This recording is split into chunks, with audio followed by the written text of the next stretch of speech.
এবার আমি করছি কি, একটা ঘুঁটেকে ভেঙে ভেঙে আমি দিয়ে দেবো। এটা আমি কেন দিচ্ছি সেটা তোমরা কিন্তু কমেন্ট বক্সে আমাকে কমেন্ট করে জানিও। তারপরে আমি পরের ভিডিওতে যখন এটার আরও ডিটেলসের সেকেন্ড পার্টে আনবো তখন এটার অ্যান্সারটা দেবো। তার আগে দেখছি যে তোমরা কীভাবে এটার অ্যান্সারটা দিতে পারো। টগর গাছ ডরমেন্সিতে চলে যাওয়ার সময় তার সমস্ত পাতা ঝরিয়ে দেয়, কিন্তু এবার ও আস্তে আস্তে তার ঘুম থেকে জাগছে। দেখো কচি কচি পাতা বেরোচ্ছে, ঠিক আছে।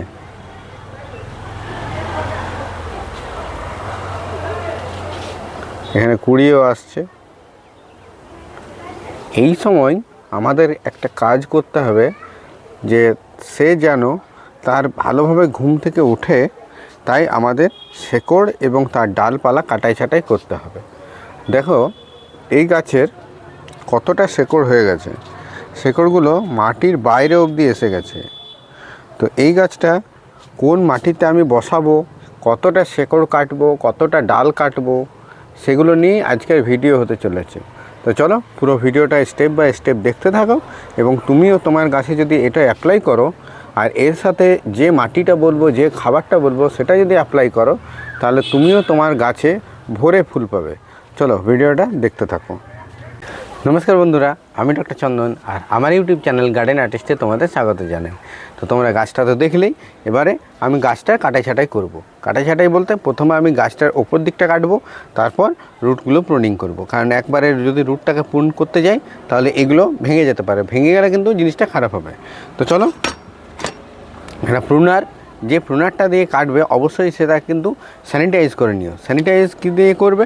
হয় হাইড্রোজেন প্যারক্সাইড দিয়ে একে ধুয়ে ভালো করে রোদে শুকিয়ে রাখবে এবং কাটার আগে হাইড্রোজেন প্যারক্সাইড দিয়ে মুছে নেবে, নইলে তুমি একটু সাফ জল এটাতে লাগিয়ে দিতে পারো, ঠিক আছে।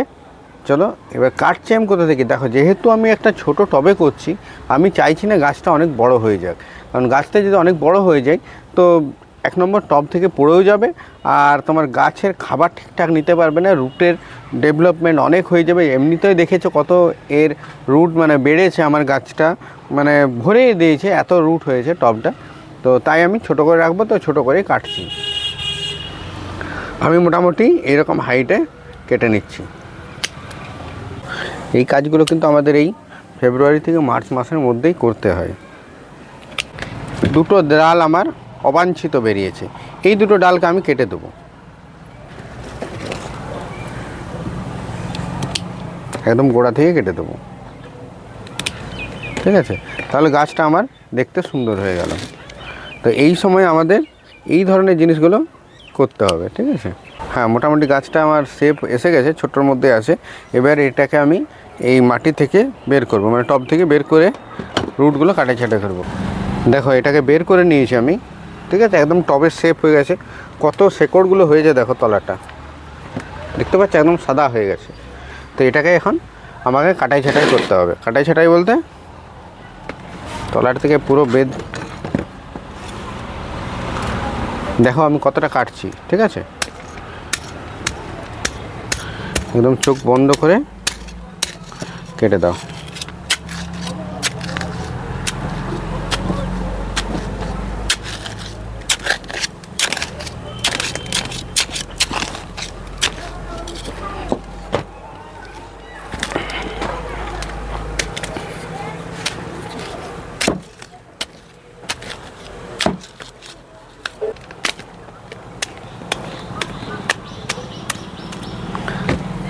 তলা দিকে কতটা কেটে দিলাম। এবার ওপর থেকে এই যে ঘাসগুলো হয়েছে, এই জন্যে এগুলোকেও কেটে দেবো।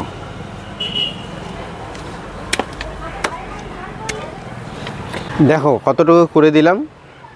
এবারে এটাকে আমি রিপোর্ট করব। তো এর জন্য যে স্পেশাল সয়েল, সেটা আজকে একটা নতুন মাটি দেখাবো। সেই মাটিটা যদি তোমরা এই গাছ করো আরও ভালো হবে। তো চলো এই জায়গাটা আমি পরিষ্কার করে নিই, তারপর তোমাদের কাছে আবার ফিরে আসছি। দেখো আমি আবার নিয়ে চলে এসেছি সব কিছু। গাছটাকে তো তোমরা দেখলেই কতটা করেছি। এবারে এই টবটা আমার রেডি করা ছিল, ঠিক আছে। টব রেডি করার ভিডিও আমার করা আছে। রব রেডি মানে এর ড্রেনেজ সিস্টেম। তো ড্রেনেজ সিস্টেম করে কিছুটা মাটি আমার দিয়ে রাখা আছে।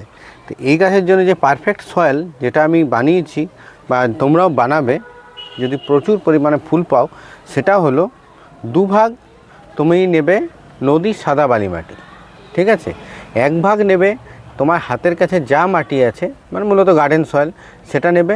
আর 1 ভাগ নেবে যে কোনো একটা কম্পোস্ট, মানে মাটিটা হবে একদম বেলে দোআঁশ মাটি। দেখো কত ঝুরঝুরে মাটি, মানে মাটিতে যেমন না একদম জল দাঁড়ায় সেই ধরনের মাটি করতে হবে।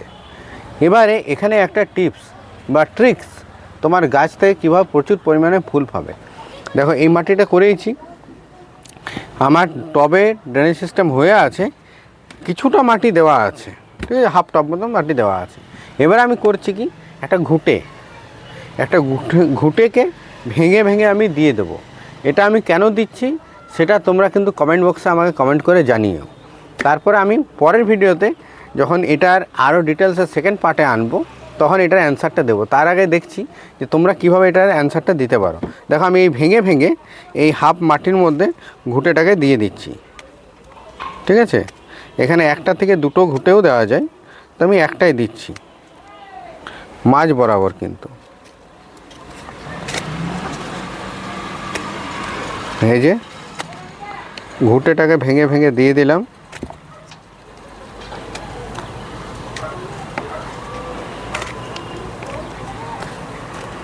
এবারে করব কি, এবারে আমার তৈরি করা বা তোমাদের শেখানো যে স্পেশাল ব্লেন্ড ফার্টিলাইজার আমি বানিয়েছি, যেটা মাসে একবার 1 মুঠো করে দিলে তোমার গাছে ভরে ফুল হবে। শুধু এই গাছে না, সমস্ত গাছেই তুমি দিতে পারো। সেই খাবারটা একটু দিয়ে দেবো, একটু মানে হাফ মুঠো মতো। দেখো এই হাফ মুঠো মতো আমি ছড়িয়ে দিলাম। এবারে আমি গাছটাকে বসিয়ে দেবো।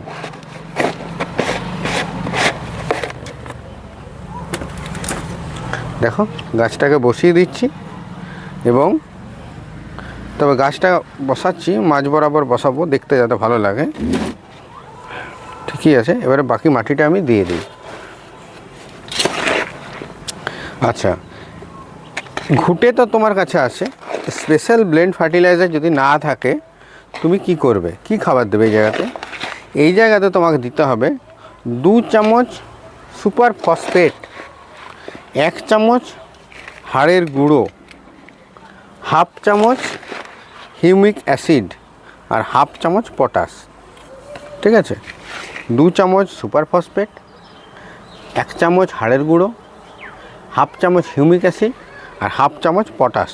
এগুলো দিয়ে মাটিটাকে তৈরি করে, মানে এই সারটাকে তৈরি করে, বাকি মাটিটা তুমি দিয়ে দেবে। দেখো আমি মাটিটা দিয়ে দিলাম, আর একটু দিয়ে দিই, তারপরে একে ভরিয়ে জল দিয়ে দেবো। একটা জিনিস লক্ষ্য করবে, আমি কিন্তু এই গাছে, যেহেতু গরমের গাছ, তোমরা অনেকেই এই গাছের সাথে কোকোপিট দিয়ে থাকো, কিন্তু আমি এই গাছের সাথে কোকোপিটটা দিইনি। তার কারণ কি? তার কারণ আমি যখন ড্রেনেজ সিস্টেম করেছিলাম, তোমাদের আগেই বলেছি, ড্রেনেজ সিস্টেমের উপরে গরমের গাছের ক্ষেত্রে তোমরা কোকোপিটটা ব্যবহার করবে। তার কারণ যদি জানতে চাও তো আমার প্লে লিস্টে এটার কোকোপিটের ব্যবহার নিয়ে একটা ভিডিও দেওয়া আছে, সেটা তুমি দেখে নিতে পারো। তাহলে তুমি বুঝতে পারবে যে কোকোপিট কেন পুরো মাটিতে মানে মেশানো উচিত নয়, মানে টবের ড্রেনেজের ওপরে কেন দিতে হয়। দেখো আমার গাছটা প্রতিস্থাপন হয়ে গেল। এবার আমি ভরে জল দিয়ে দেবো। তারপরে একে রাখবো কোথায়? একে আমি এখন রাখবো সেমি শেডে। কদিন রাখবো সেমি শেডে? 2 থেকে 3 দিন। সেমি শেড মানে একদম ঘরের ভেতর না, যেখানে সূর্যের রোদের তাপটা না আসে, মানে শুধু লাইটটা আসছে সেরকম জায়গাতে। ওখানে রেখে দেবো 3 দিন। তারপর একে আস্তে আস্তে আমি ফুল সানলাইটে বের করে দেবো। যেহেতু শীতকাল মানে শেষ, এই সময় রোদের তীব্রতাটা অত নেই, তাই আস্তে আস্তে গ্রো করে যাবে। যখন এ কচি কচি পাতা ছাড়বে, তখন আমি এর সেকেন্ড ভিডিওটা নিয়ে আসবো। সেই সময়ের পরিচর্যা, সেই সময় একবার পরিচর্যা করলেই তোমার পুরো গ্রীষ্মকাল একে আর খাবার তেমনভাবে দেওয়ার দরকার নেই। আমি যে খাবারগুলো বলে দেবো সেগুলোই দেবে, আর তেমন কোনো পরিচর্যার দরকার হবে না। কারণ সেকেন্ড পার্টটা ভাইটাল যদি এই গাছ থেকে ফুল নিতে যাও। কারণ এই গাছ মাটি আলাদা হয়, একটু খাবার আলাদা পছন্দ করে, আর সাথে দেখলে তো আমরা ঘুঁটে দিলাম, এর আলাদা খাবার দিলাম।